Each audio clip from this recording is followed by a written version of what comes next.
And so I'm very pleased now to introduce our last speaker, Professor Zani Mahmoud from the Private University of Tunis, Professor of Public Law, who's going to speak to us on the topic of the individual complaints procedure to the Convention on the Rights of the Child, a critical review of optional protocol number 3. I think something that many of us have been waiting to hear about for quite a long time. So thank you. Thanks. Bonjour. Madame la Présidente, Messieurs, Dames, chers collègues, permettez-moi tout d'abord de remercier vivement les organisateurs de ce colloque pour l'invitation qui m'a été adressée. Je tiens également à la féliciter pour la pertinence du thème choisi qui coïncide avec le plan d'action européen 2010-2014 en faveur des mineurs étrangers non accompagnés. Je me réjouis d'être parmi vous et de contribuer par une modeste communication sur un sujet qui n'a pas eu un intérêt depuis son adoption, c'est-à-dire le protocole numéro 3 à la Convention des droits de l'enfant, un protocole qui a été adopté exactement le 19 décembre 2011 et dont la doctrine ne s'est pas intéressée, il n'y a pas eu d'écrit sur ce fameux protocole. Sachant pertinemment que la Convention des droits de l'enfant, avec ce troisième protocole, elle est un peu alourdie. Pourquoi? Parce qu'en 2000, les Nations Unies ont adopté déjà 2 protocoles. Un protocole sur la vente d'enfants et la prostitution enfantine, et un deuxième protocole sur les enfants dans les conflits armés. Et ce troisième protocole vient compléter cet arsenal normatif. Ça veut dire quand on dit des protocoles à des conventions, il y a des obligations. Les États doivent envoyer des rapports sur tous ces protocoles et conventions au Comité des droits de l'enfant. Je vais essayer de résumer quelques points parce que je sais déjà, je vous remercie de votre présence. On est déjà un peu fatigué, la journée était assez remplie, donc je vais essayer d'aller à l'essentiel. Ma communication va être centrée sur 3 points. Le premier, c'est l'état des lieux au niveau international et régional par rapport à la procédure de plainte.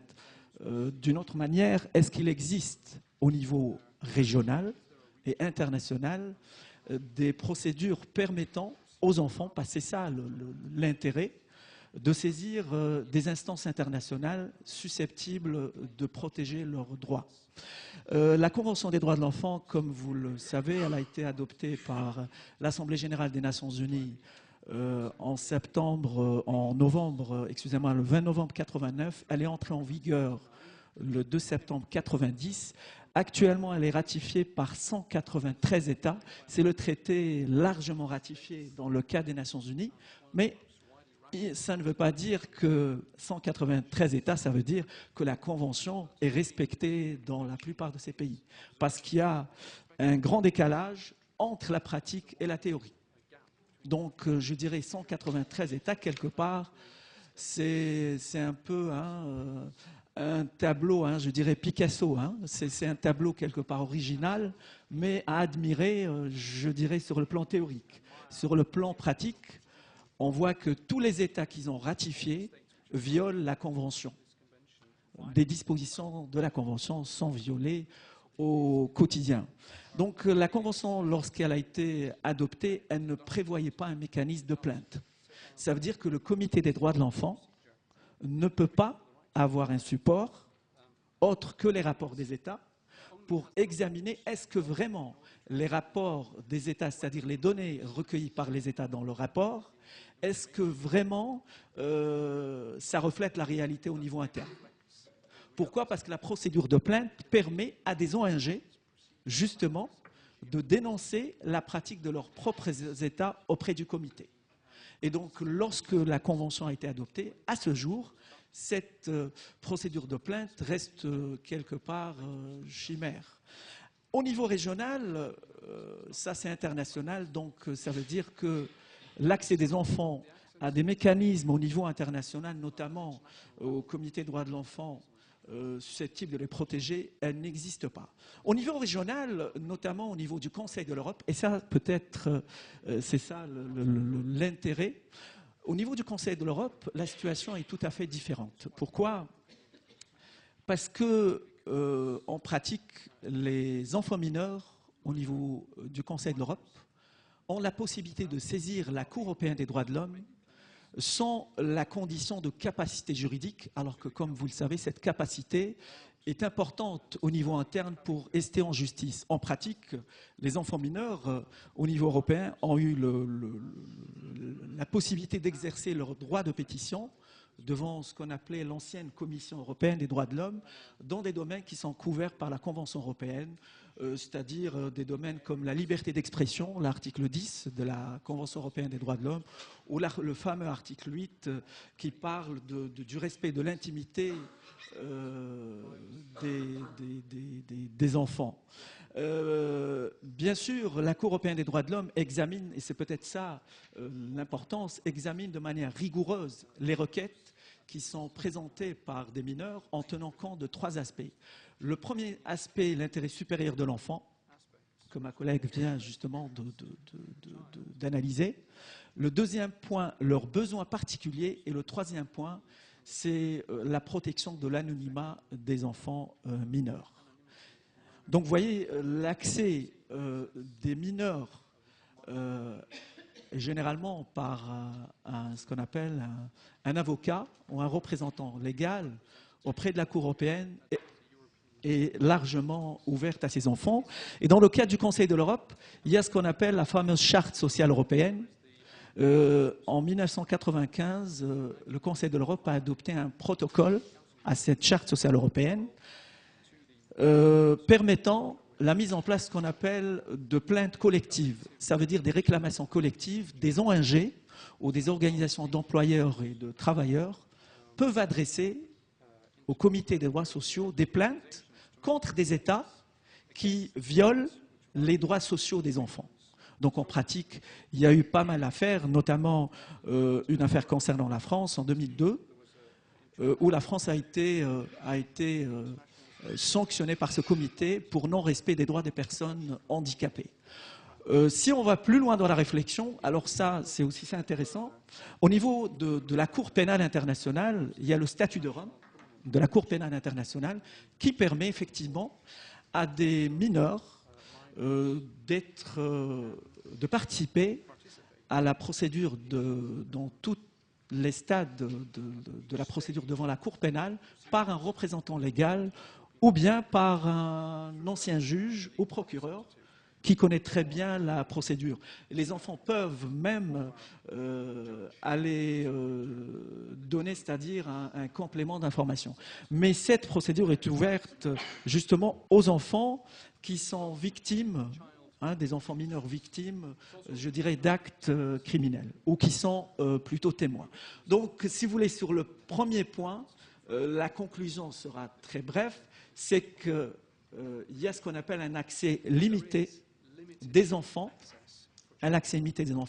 aux mécanismes susceptibles de les protéger au niveau international, à l'exception bien sûr du Conseil de l'Europe.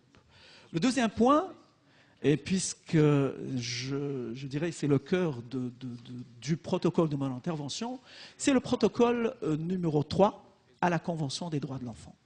C'est un protocole qui date du 19 décembre 2011.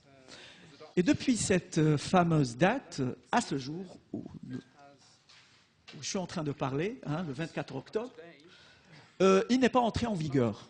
Pourquoi? Pour que ce protocole puisse entrer en vigueur, il faudra 10 ratifications. À ce jour, il n'est ratifié que par 2 pays. Et peut-être, vous allez étonner ces 2 pays, parce que ce ne sont pas des pays européens, c'est le Gabon et la Thaïlande. À ce jour, c'est les 2 pays qui ont ratifié ce protocole, donc il reste 8 pays pour que ce protocole puisse entrer en vigueur. Et une fois ce protocole entre en vigueur, il prévoit 2 choses importantes. Tout d'abord, les plaintes, une procédure de plainte individuelle qui est ouverte aux particuliers et à des ONG qui vont dénoncer dans leur propre pays la violation des droits de la Convention et de ces deux protocoles par l'État qui a ratifié ce protocole. Donc ça, c'est la procédure de plainte individuelle. Et il y a une autre procédure que d'ailleurs, parfois je m'étonne parce qu'on la trouve dans tous les traités de protection des droits de l'homme, ce qu'on appelle la procédure de plainte étatique. C'est-à-dire un État qui dénonce un autre État pour non-respect des dispositions de la même Convention dont tous les deux États font partie. Pourquoi je dis ça? Ça me fait un peu, excusez-moi du terme, rigoler. Pourquoi? Parce que si on voit toute la pratique des conventions de protection des droits de l'homme, des comités, rares dans la pratique de l'ONU, où un État a dénoncé un autre État. Vous le savez très bien, ce n'est pas un scoop, parce qu'il y a la question de la souveraineté. Et si un État dénonce un autre, dit « mon voisin ne respecte pas les droits de l'homme », vous savez très bien, la sanction va tomber, c'est « on va rompre les relations diplomatiques et consulaires ». Donc en pratique, ça existe, mais ça n'a pas vraiment une valeur, je dirais, ajoutée importante.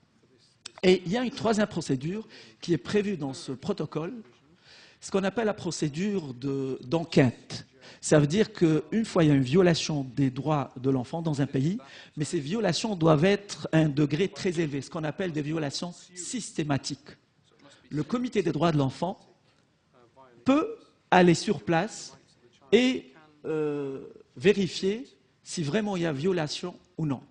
Mais quand même, il y a une limite importante et c'est là que les choses, donc parfois, toujours, on a l'impression que l'ONU ne fait rien. On dit à l'ONU, hein, pour ne pas citer De Gaulle, c'est un machin. Hein. En fait, ce n'est pas l'ONU elle-même comme idéal, mais plutôt les États. Pourquoi? Parce que ce comité des droits de l'enfant ne peut examiner ces plaintes qu'avec la reconnaissance expresse de sa compétence par les États. Il faut que les États lui disent, c'est-à-dire les États qui ont ratifié ce protocole, disent voilà, par exemple la France va dire à ce comité, je vous donne feu vert pour examiner les plaintes provenant des ressortissants français. Mais actuellement, très rare où les États donnent cette compétence à tous ces comités. Idem pour mener une enquête sur place, il faudra l'aval des États. Et très rare les États qui donnent leur aval. Pourquoi? Parce qu'une fois le comité va sur place, sûrement, il va trouver certaines violations des dispositions de la Convention. Et il y a un autre point d'ailleurs que la réflexion n'a pas été, je dirais, poussée, c'est que tous ces comités, y compris le comité des droits de l'enfant, n'a pas la possibilité de sanctionner les États. Les États peuvent violer, comme on le voit dans le rapport, mais il ne peut pas sanctionner un État. La seule sanction, c'est une sanction morale. Et il fait cette remarque dans son rapport adressé à l'Assemblée générale de New York, puisque c'est un organe politique, dire voilà, l'État A ou B, il est défaillant, il n'a pas respecté les droits de la Convention. Donc c'est une sanction plus morale. Et donc c'est pourquoi ces comités, et je vous assure, si vous allez analyser tous les rapports du comité des droits de l'enfant, à ce jour, il y a même des États qui sont en retard de l'envoi de leur rapport il y a 30 ans, qui n'ont pas envoyé leur premier rapport au comité des droits de l'enfant. Et le comité ne fait que envoyer des lettres de rappel. Donc les sanctions restent un peu des sanctions platoniques. Ceci me pousse à ma deuxième, je dirais, petite conclusion. Oui, et je vais terminer de toute façon. Le protocole donc, limite également les compétences du comité des droits de l'enfant puisqu'il ne peut pas saisir de plainte de manière individuelle. Il faudra que les États lui donnent la compétence. Le troisième point de mon intervention, puisque je vais intervenir, c'est un regard critique sur le protocole lui-même. Ce protocole, il est composé de 24 articles. Il ne vient pas accorder des droits supplémentaires aux enfants. Pourquoi? Parce que vous savez très bien, et je parle là sous le contrôle des praticiens hein, que vous êtes pour la plupart, et je me réjouis qu'il y ait des travailleurs sociaux et peut-être des éducateurs, parce qu'on apprend beaucoup questions pratiques, c'est que ce protocole est critiquable sur plusieurs points. Je pense qu'il a été rédigé de manière hâtive, et déjà il y avait un compromis entre États.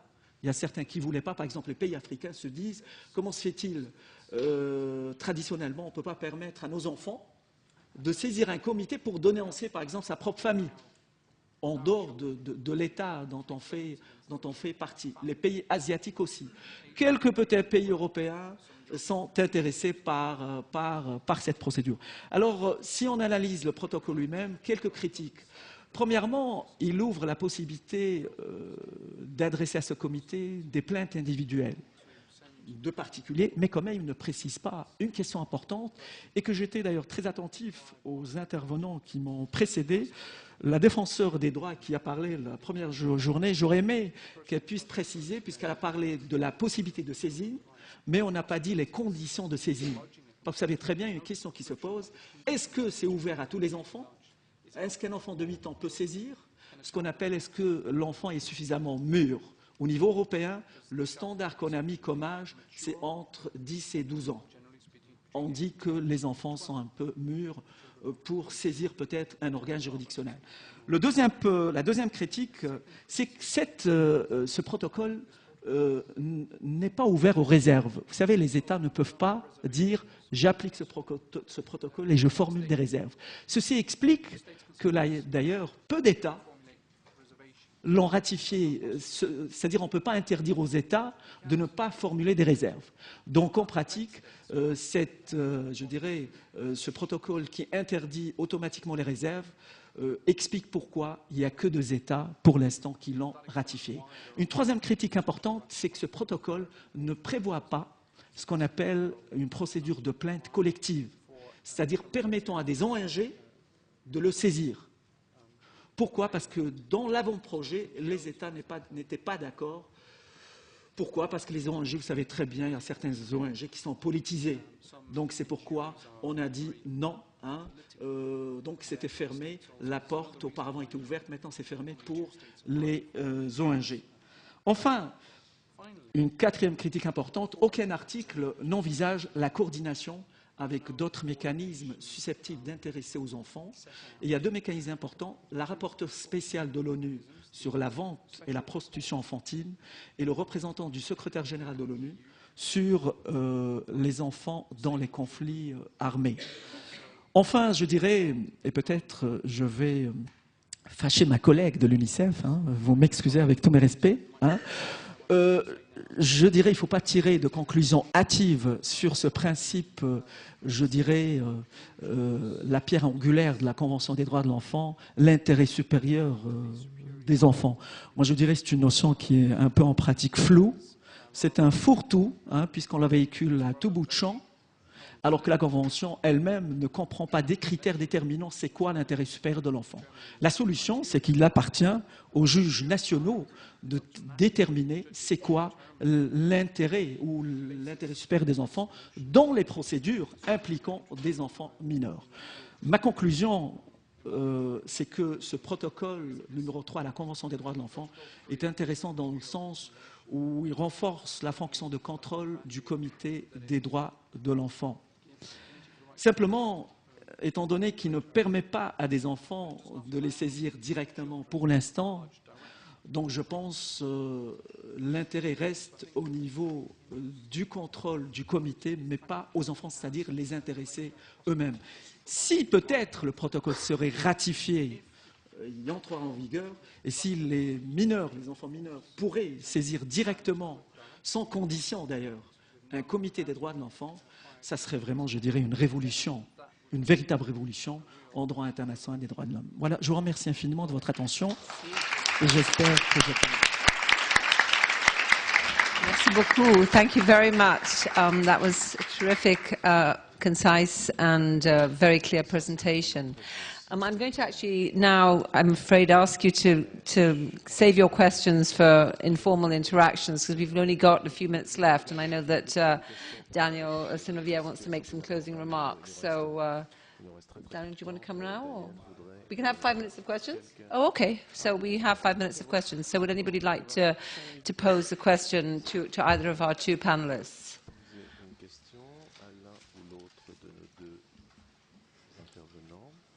Yeah, Elena.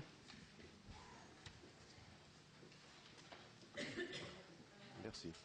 Moi, je voudrais vous poser. Ça marche, ça marche. It does work.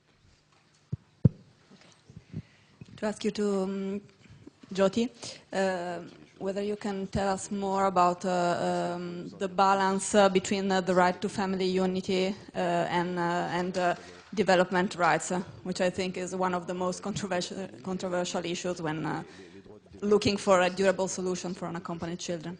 Thank you. Yes, just to respond briefly, with regards to the balancing of those two criteria, the family unity versus right to development or education survival, it's something I think where, first of all, we want to say there shouldn't be an assumption that's an assumption for any option. So to stay in the host country or to be returned to the country of origin. So it's really, there's no assumption that one decision is better than the other or more appropriate. There's really an emphasis on an individual assessment in every case, which ideally should be informed by reliable country of origin information and a family tracing and contact with the family and family assessment. But it's really this emphasis that there needs to be an individual assessment.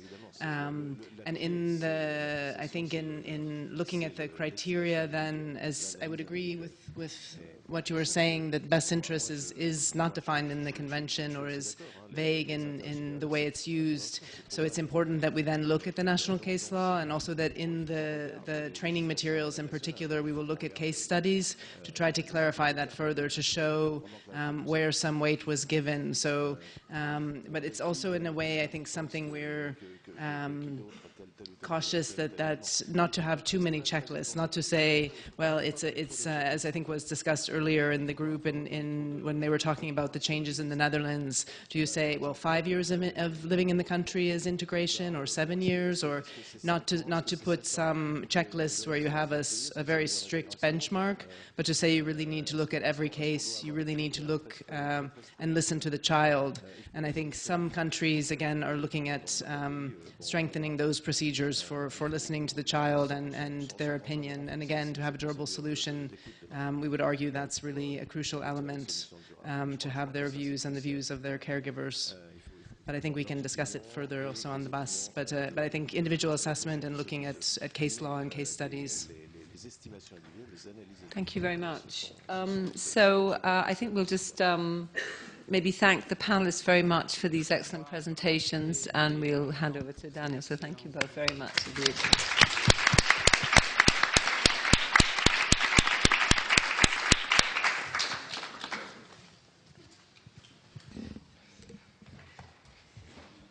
On arrive à la conclusion de 2 jours, 2 journées et demie, parce qu'on a commencé lundi soir, extrêmement riche et dense, où nous avons eu l'opportunité de partager les connaissances et les expériences d'un grand nombre de collègues, parce que vous avez été près de 45 personnes à présenter des communications, venant d'un nombre aussi important de pays, plus d'une douzaine. Nous avons eu un croisement de disciplines très riche, et on a eu des représentants avec différentes appartenances, principalement du milieu associatif et des acteurs institutionnels, mais aussi du monde académique. Je me réjouis de qu'on soit ensemble. Je pense qu'on doit continuer à travailler ensemble et apprendre les uns des autres et échanger les expériences. Je pense que les universitaires et les praticiens, les professionnels, on peut faire du travail ensemble et on peut se complémenter. On peut être complémentaires. Nous n'avons pas eu pratiquement de représentants des institutions qui décident, des décideurs. On a eu Madame Claveau de l'institution du défenseur des enfants. Je suis reconnaissant envers elle. Elle est venue, elle a participé à cette journée. Mais il regrette l'absence d'autres institutions. On ne les a pas invités, c'est vrai. Mais je pense que c'est aussi leur travail d'être ici avec nous, y échanger et qu'on discute ensemble. Les mineurs isolés étrangers en France, les mineurs étrangers non accompagnés dans d'autres pays, et les mineurs séparés, subissent les conséquences liées à les statuts des migrants et bénéficient difficilement de leurs droits en tant qu'enfants. Je pense que ces colloques et toutes les présentations et toutes les expériences qui ont été exposées sont un bon exemple. Si la migration des mineurs isolés est un phénomène relativement récent, mais déjà consolidé, la Commission européenne le reconnaît dans son récent rapport de mi-parcours d'évaluation du plan d'action 2010-2014, les autorités aux différents niveaux impliqués continuent à peiner pour trouver des solutions adaptées et conformes à la législation. Ces colloques montrent à l'heure la nécessité de continuer à travailler. On a des travails, j'estime, et travailler à différents niveaux, institutionnels, associatifs, académiques et citoyens, afin qu'on puisse contribuer à trouver de véritables solutions. Je pense qu'on doit travailler en réseau, on doit échanger nos expériences, on doit continuer à combiner les disciplines et les approches. On doit apprendre des pratiques et des programmes qui fonctionnent dans d'autres contextes et on doit rassembler nos voix pour dénoncer les abus, la violence et la maltraitance qu'on a aussi évoquées pendant ces 2 journées et demie. Dans cet objectif, nous avons une réunion de travail demain pour constituer un réseau international. On a appelé ça une plateforme d'experts. Donc on a cette volonté de travailler en réseau et d'avancer pour trouver ce type de solution. Donc, même si, évidemment, tout le monde ne peut pas être présent pendant cette réunion, on fera le nécessaire pour faire partie des conclusions de cette journée. En parallèle, comme il a été annoncé lors des allocations d'ouverture, des discours d'ouverture, on a un projet de création ici dans ce laboratoire, dans cette maison, d'un observatoire européen sur la migration des mineurs. Donc, cet observatoire prétend continuer le travail qu'on a fait pendant le projet Poucafreux, c'est-à-dire un travail de recherche, un travail de formation des professionnels et un travail de constitution des réseaux. Pour l'instant, on a un financement pour lancer ce projet, modeste, mais on essaiera de trouver les moyens pour que ce soit pérenne. Dans cette quête, dans cette recherche de solutions, nous estimons que les propres mineurs isolés concernés doivent impérativement être impliqués. Nous devons les écouter et prendre en considération leur opinion. Nous devons adapter nos réponses à leurs vrais besoins et prendre en compte la complexité de leur histoire personnelle et la multiplicité de leurs profils et circonstances. Nous devons continuer à travailler pour eux, mais aussi avec eux. C'est la fin de la conclusion. Je vous dis un dernier mot au risque d'être lourd sur les casques. S'il vous plaît, ne partez pas avec les casques. Voilà, ça peut nous poser des soucis financiers. Donc on aura moins d'argent pour continuer à travailler sur nos projets. Et puis bon, je remercie tous les intervenants, tous les publics, les comités d'organisation, tout le monde qui a fait possible ces colloques, les interprètes qui ont fait un boulot exceptionnel. Donc je demande un petit applaudissement pour eux.